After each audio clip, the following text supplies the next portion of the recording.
everyone. All right, first I'm going to turn my mic on. And then I guess ask if you can hear me. It sounds pretty good, right? Okay. Nice to see everyone. I was a little bit concerned when I woke up to the news of what can only be called an historic election last night. I wasn't sure if maybe I'd be staring at a sea of empty chairs with everyone else staring at their screens or listening to Hillary's concession speech. So thank you for being here, especially if you stayed up to watch the results.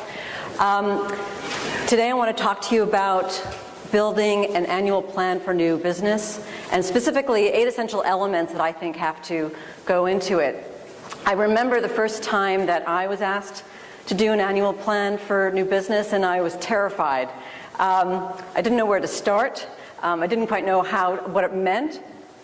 But when I did it, what was great about it is that I found it so illuminating, and it became an invaluable tool to mark my success for the next year. And not only that, it got better and easier every year. I was also lucky enough to have a mentor, someone who had more experience doing this than I had at the time. And so that's what I'm hoping to kind of replicate a little bit for you in 45 minutes here today, is a bit of a guide to get you started and help you through. So first I wanted to find out, though, how many people in the audience, just to get a sense of who we have here, how many people would call themselves inveterate planners, and not like media planner or strategic planner, but people who love to plan things. Maybe you planned your days at inbound to increments.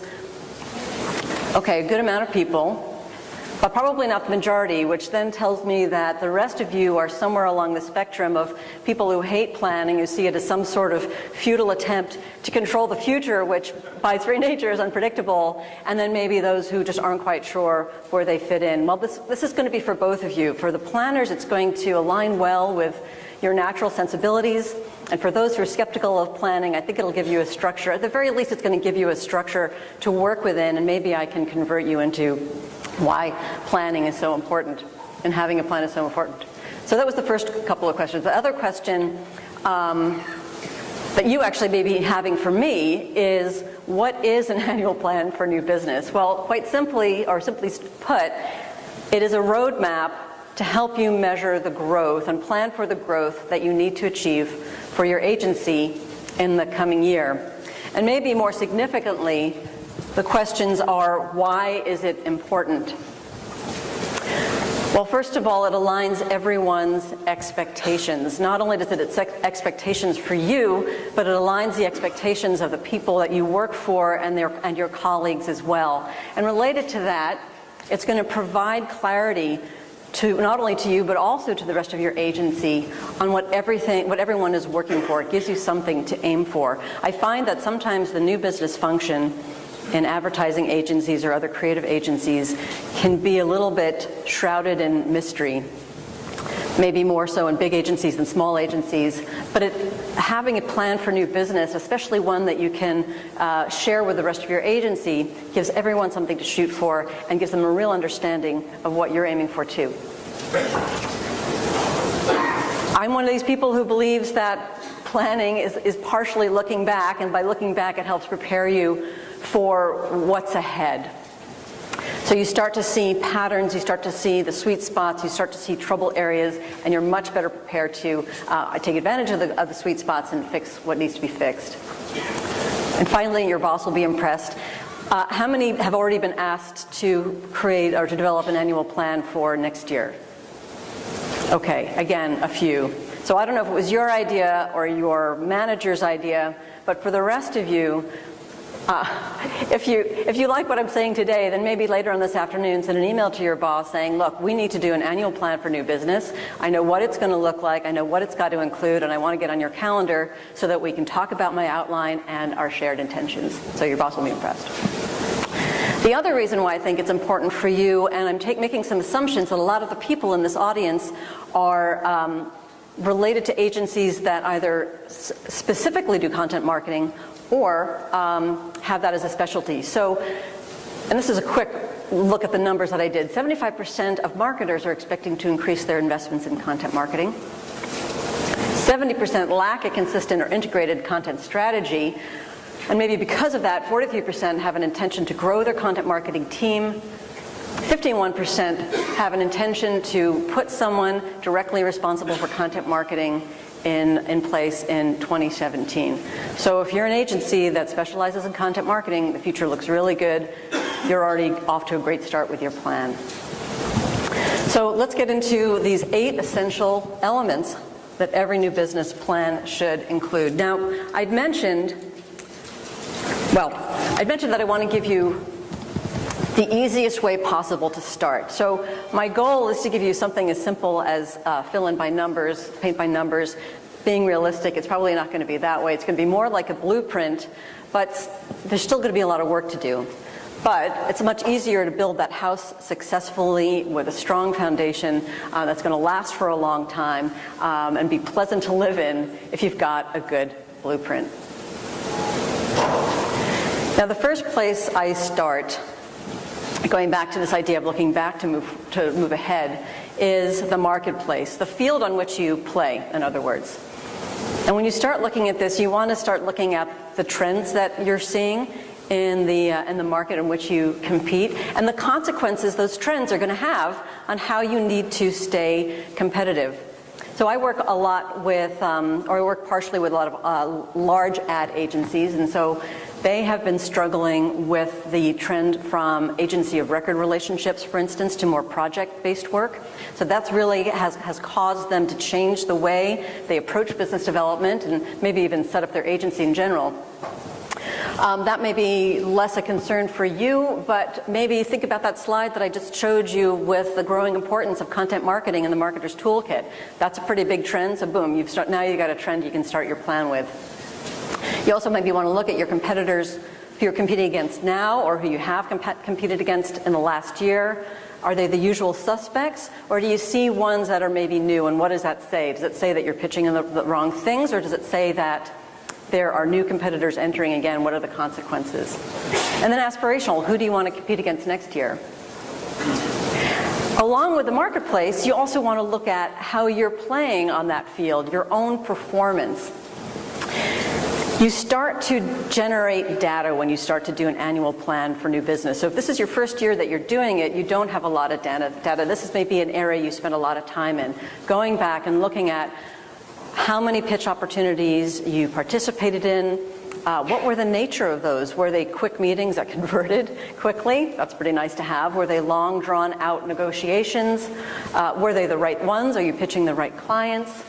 What's your ratio of reactive to proactive? How likely are you to go out and pursue your prospects versus how likely are you to sit back and have a business development plan that essentially relies on a wing and a prayer? Not good. And I think only then, once you understand the marketplace and how you're playing in that marketplace, then you can start to put some realistic numbers around where you want to go. I think the goals first have to be strategic, and then you apply the numbers to those. And also at this point, well, your revenue for the most part is probably going to come from 2 key areas. One is organic growth, and if your account teams are doing a good job, if you're doing a good job in general as an agency, you're ideally picking up more and more clients. So if you've got a robust organic growth, maybe that's going to be the primary way that you generate revenue. But usually you have to supplement that with some type of proactive prospecting, some type of new unidentified client business development. And so how much do you need to do that? So I've developed a little bit of a scenario for you here. I have to warn you, for those who maybe are more aligned to the language arts rather than the mathematical arts, this might seem a little frustrating, but here's a quick equation to take a look at. Let's say we're an agency with $2 million in revenue. And you've decided, and by you, by the way, I mean you and your CEO, if you don't happen to be the CEO yourself, and your chief financial officer, and your director of finance, and any other leadership that makes the decisions about what your growth goals are. So let's say you're going to grow 20%. That math is fairly easy, even for those like me who are a little bit more aligned to the language arts. That's $400,000 in new business. Seems pretty straightforward. But what I find is that there are 2 areas that sometimes people overlook, and they're going to be really important for how you plan for growth. The first is client attrition. So we talked about organic growth, and if you've got a strong organic pipeline, that's great. But the fact is, you're probably going to lose clients next year. It may be because client relationships sour. Maybe it's because of forces beyond your control, like personnel changes on the client side, bringing in new people that maybe want to work with their own agencies, or maybe it's budget cuts and you get cut along with it. So you want to, again, go back to your CFO, go back to your CEO, and figure out what the client attrition is going to be, because there are usually signs in place. You can usually look at your client roster and figure out which ones may be a little bit at risk. So in our scenario, let's assume we've got a projected client attrition of 20% or $400,000. So that means not only do you have to make up, do you need to meet that new goal of $400,000 new revenue, but you've got to actually potentially make up for $400,000 in revenue you might lose. So your new business number is actually $800,000. And my purpose in telling you this is not to scare you, because it can be a little terrifying, especially if for some reason your number has to double, but it's to make you aware and to give you a better idea of how you need to plan for it. Now, the other thing that sometimes is overlooked is when this new business is going to be coming in, when in the pipeline it sits. If you've got a nice, robust new business pipeline right now, maybe, probably rare, but maybe you're going to walk into the office on January 2nd after the holidays and you're going to find signed contracts on your desk for that $800,000 in new business. It'd be really nice if that happens. It probably won't. But maybe if you've got a robust pipeline, certainly you're closer to it. But I've seen a lot of slow first quarters in my experience. I'm not sure why. Sometimes it's because the clients can't get their act together and to get out to close new contracts. So let's say you got a slow first quarter and you don't actually meet your numbers. Unfortunately, what that means is that you've got then more new business to squeeze into 9 months. You've got 12 months of business to squeeze into 9 months. So it actually means you've got, in this scenario, that you might actually have more like $1 million of new business. And if that is weird, think about it like one of the analogies I use to explain that is either when you were a kid or your kids, they come home, they've got 4 hours of homework to do, but they don't actually start it until an hour before they're supposed to be in bed. Well, it's really hard to squeeze 4 hours of homework in 1 hour. You're probably either not going to do it well or you're going to miss your goal of those 4 hours of completing 4 hours of homework. And it goes on. So no wins until the end of Q2. I hope that's not the case. And you got more money to bring in, et cetera, et cetera. Again, this is not meant to alarm you. It's just more so that you can understand, take a look back and understand when you tend to close business. If you tend to have a bottom-heavy year, a lot of agencies bring it home in the last half of the year, the last quarter, then understand what you need to do to make up for that and make sure that there's a realistic number for when you need to close. So, you've taken a look back, you understand where you've come from in terms of the marketplace and your performance, you've had thoughtful conversations with your management team, so you've got a realistic and intelligent number to work against.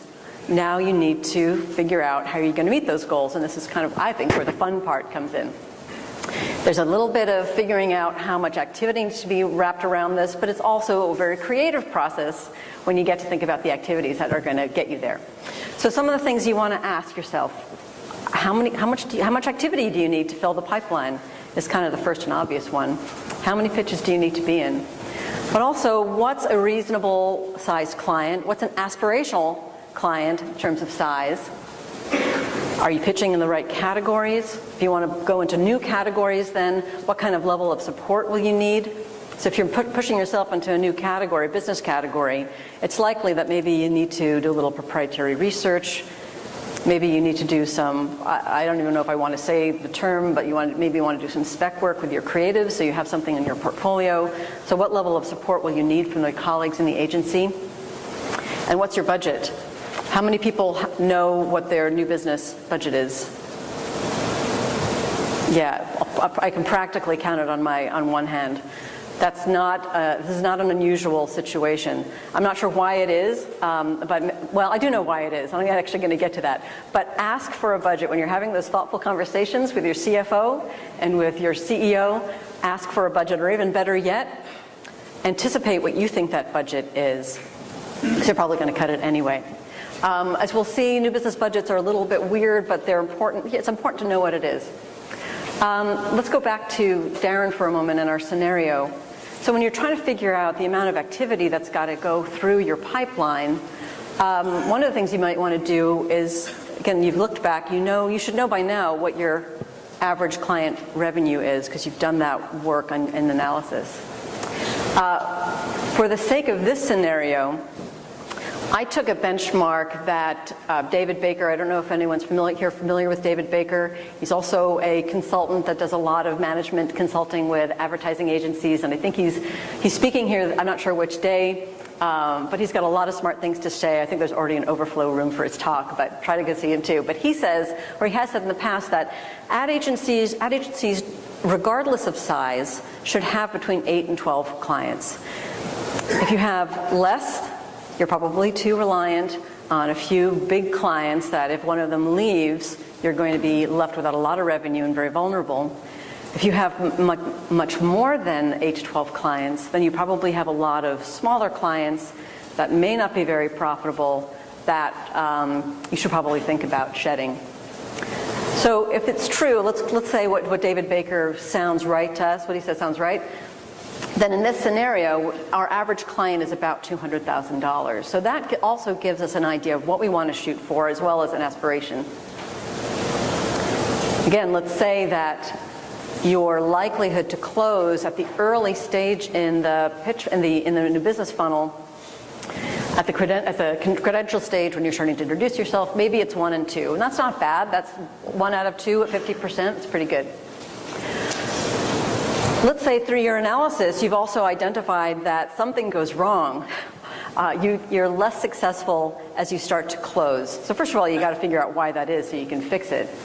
But now it also gives you a formula to figure out that given these numbers, you've got to pitch 24 times. You've got to be in 24 pitches in that coming year if you're going to meet that average client annual revenue of $200,000. So 24 pitches, that's 6 per quarter. That may not seem like a lot. Maybe you do twice that now. Maybe it seems like way more than you can handle. Again, it's where you have to think back, well, that's unrealistic, so how do we make up for that? How do we maybe close that gap at the conversion at the pitch stage? How do we increase our win rate and reduce our pitch rate? So let me go just a couple of words on budget. New business is a funny thing. So I completely advocate having a benchmark for the amount of money you want to spend on your new business efforts, the amount of money that each pitch should theoretically cost.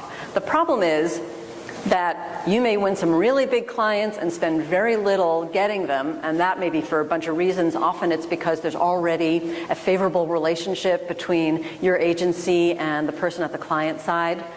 On the other hand, you might spend a lot of money, might really go for it for a project that you ultimately don't get.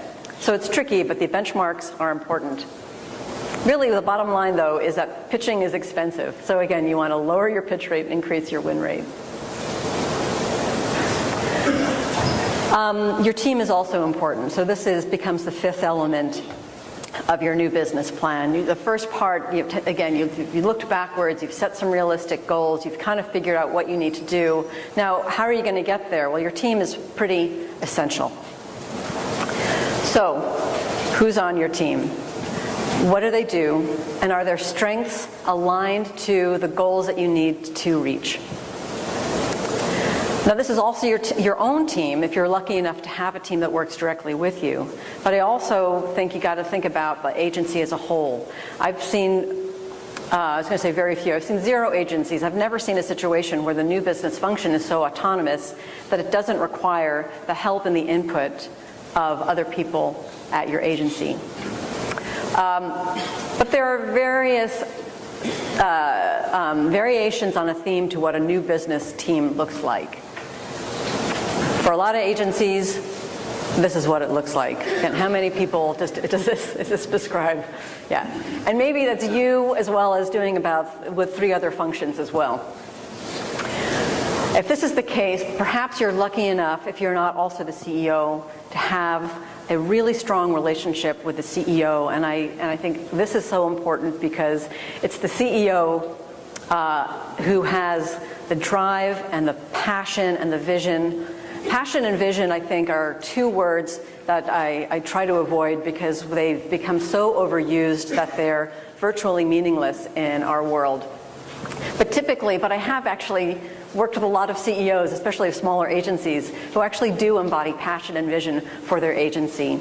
And so if you can work closely with them, it's really important, and if they can support you, very important. So if it has to be you, make sure you got a good relationship with your CEO.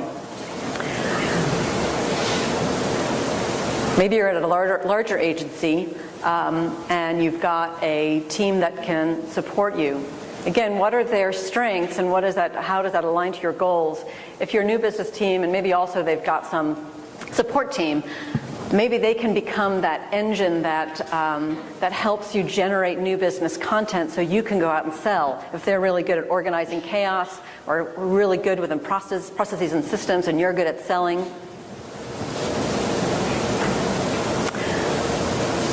I have to apologize for some of the formatting. I think that's where Mac meets PC. But anyway, so as I said, though, you're going to have to rely on others at your agency, especially if you're interested in going beyond your comfort zone. So it's a good idea to let the people who run these departments know now. Get them involved in your plan. Let them know that you might need extra production help or extra strategic help or extra creative help. And then perhaps you are part of a network of agencies. Perhaps you're part of a holding structure. So if that's the case, sometimes holding companies can hold you back. But if you can use that relationship intelligently, take a look and see what the assets are at the holding company level, or maybe skills and expertise that's represented at sibling agencies, and see if those maybe help you achieve your goals, and do you need to include them in your new business plan. So there's the organization and the different types of new business organizations that you might exist in, and then there's also the personality of the agency. And I've defined them. This is not a definitive list. Certainly there may be others, but some agencies, or you might be part of an agency that is filled with natural-born hunters. And this is not just the new business people. These might be your account people. Maybe, I've seen actually creatives who are also really good salespeople, really charismatic with their clients. So if you recognize that your agency is a company filled with natural-born hunters, then maybe what you need to do is put a strong prospecting program in place, divide it up intelligently, assign it to different people, give them their prospect lists, and set them loose. The problem is that this is very rare. I see very few agencies that are like this. But maybe another variation is you're an agency of natural-born promoters. So if there's anyone from VaynerMedia in this room, your boss, Gary Vaynerchuk, is a natural-born promoter. With someone like that at the helm, or Bob Greenberg, if people are familiar with RGA, natural-born promoter, he's someone, they are people who generate a lot of their own ideas, have strong opinions. You can build thought leadership around that. You can merchandise that into speaking engagements, books, social media. So I say then give them those outlets that they need and for ideas and approach it that way. Maybe you're a small team, multiple hats, that new business department of just you, that you may be also the head of account management. I say be practical and think about the 1 to 2 things that your team can do and do well. If you're not a sales culture, then maybe think twice before trying to put sales methodologies into that sales culture. And there are solutions there. Either maybe you need to go into more of a marketing approach, or maybe you need to hire a third party to do that outbound prospecting. But it's 1 to 2 things that you can do and do well. Another variation, CEO, the chief sales officer, that woman or man who is so passionate and has such a clear vision and is charismatic. What I see often, though, is that CEO who says, I need to find a new business person that's just like me, a clone of me. If I could only duplicate that. And you know what? It's never going to happen. So if you are either the CEO or you're the person who reports into the CEO and is responsible for business development, my advice is to do what you can to offload some other stuff from your CEO's plate and get them to do more sales. That person is the lifeline to your business, so tee up the ball from them and let him or her hit it. Keep them organized and on track. That'll be your role. And then the final variation, I actually hope none of you can relate to this.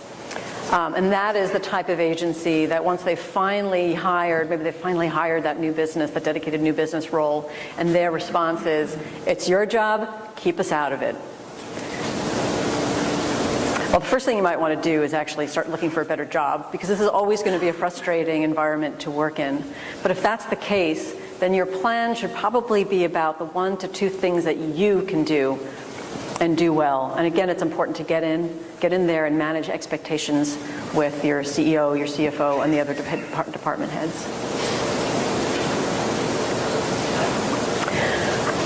So I think that lead generation, the early part of the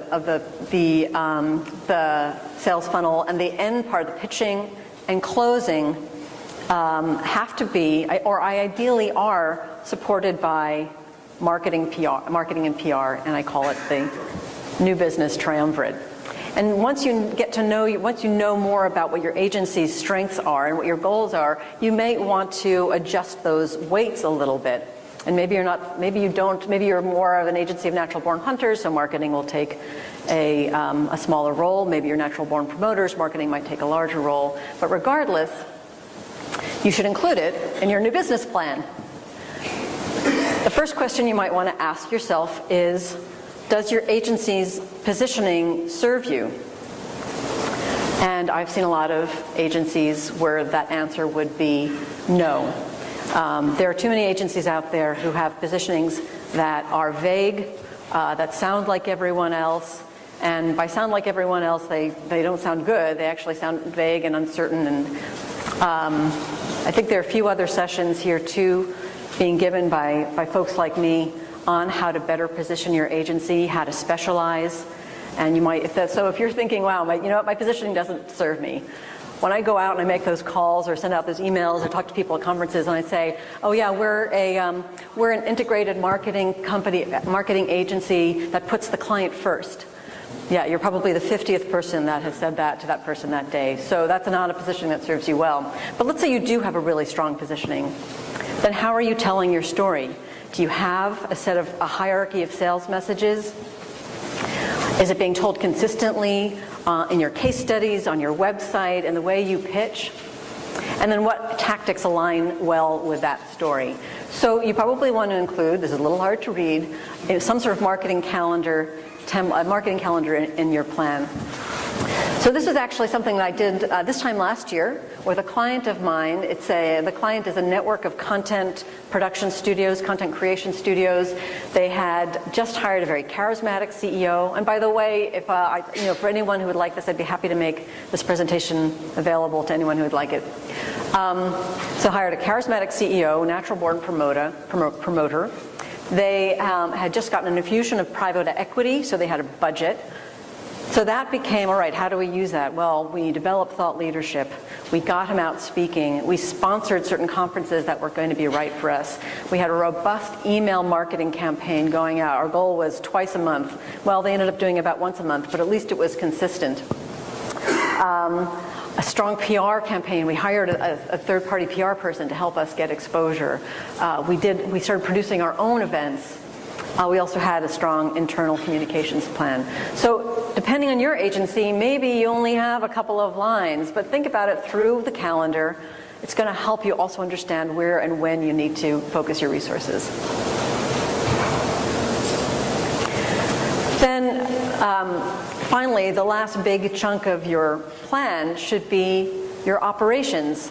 This is an area that I often see overlooked, which I think is a shame. And the first thing you want to see is, what was your operational level of excellence? So you may be taking for granted the things that you did to make your job, your life easier. The processes that you put in place, the systems and tools that maybe you invested in to make things easier, the staff that you may have hired. Essentially what you want to do here is you want to identify both identify what you've put in place and what you need, the stuff you need to keep track of your prospects and your progress. In other words, a CRM system. A lot of my agencies, their CRM system is an Excel spreadsheet. I don't advocate that. It's better than nothing, because a lot of my clients have nothing also. But there are a lot of really great CRMs out there. You're probably all familiar with them. You probably already use them. Salesforce, Insightly, Sugar CRM. Keep track of your prospects and your progress. You need something to find intelligence on your prospects. Thank God for LinkedIn. Do you ever think, like, what did I do without LinkedIn 10 years ago, 15 years ago? So LinkedIn is a great place to look for intelligence on your prospects.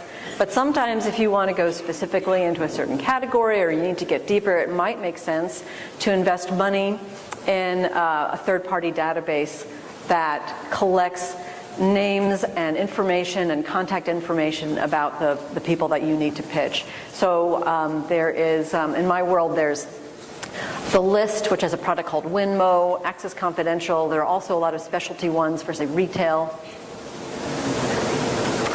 The stuff you need to communicate with your prospects, clients, and partners. I hear HubSpot is pretty good at that. So you may want to talk to the folks at the HubSpot booth if you haven't already, or if you don't already use them. And finally, depending on how big you are as an agency or how maybe geographically spread out you are, you may want to think about investing in tools to help you communicate with each other. So that could be things like Basecamp for organizing projects and pitches, or Docurated to help organizing your new business content, your case studies, your old proposals and pitches. And finally, and again, apologies on the formatting, the executive summary. So when I first did this, I actually had the executive summary as the first essential element. And that didn't sit well with me. Well, it's the first thing that your readers should see, but it's got to be the last thing that you put together. And that sounds so obvious, but I think that a lot of people take that for granted as well. So it's the last thing that you see, just like you would do for a proposal or for a report. You want your readers, who don't have a lot of time, to be able to understand what they need to pay attention to. It's also a great way for you to control the agenda, to make sure that the things that are most important to you to grow the agency are highlighted there. So there we have our plan. The executive summary is back in its correct place for when you distribute the plan. And I think I've got a few minutes for questions, but now is a great time to start writing your plan if you haven't already. It's early November. You've got 6 to 7 weeks to get this done. And if you're still feeling overwhelmed, by all means, feel free to contact me, either with questions about this presentation or your new business plan. So, thank you very much.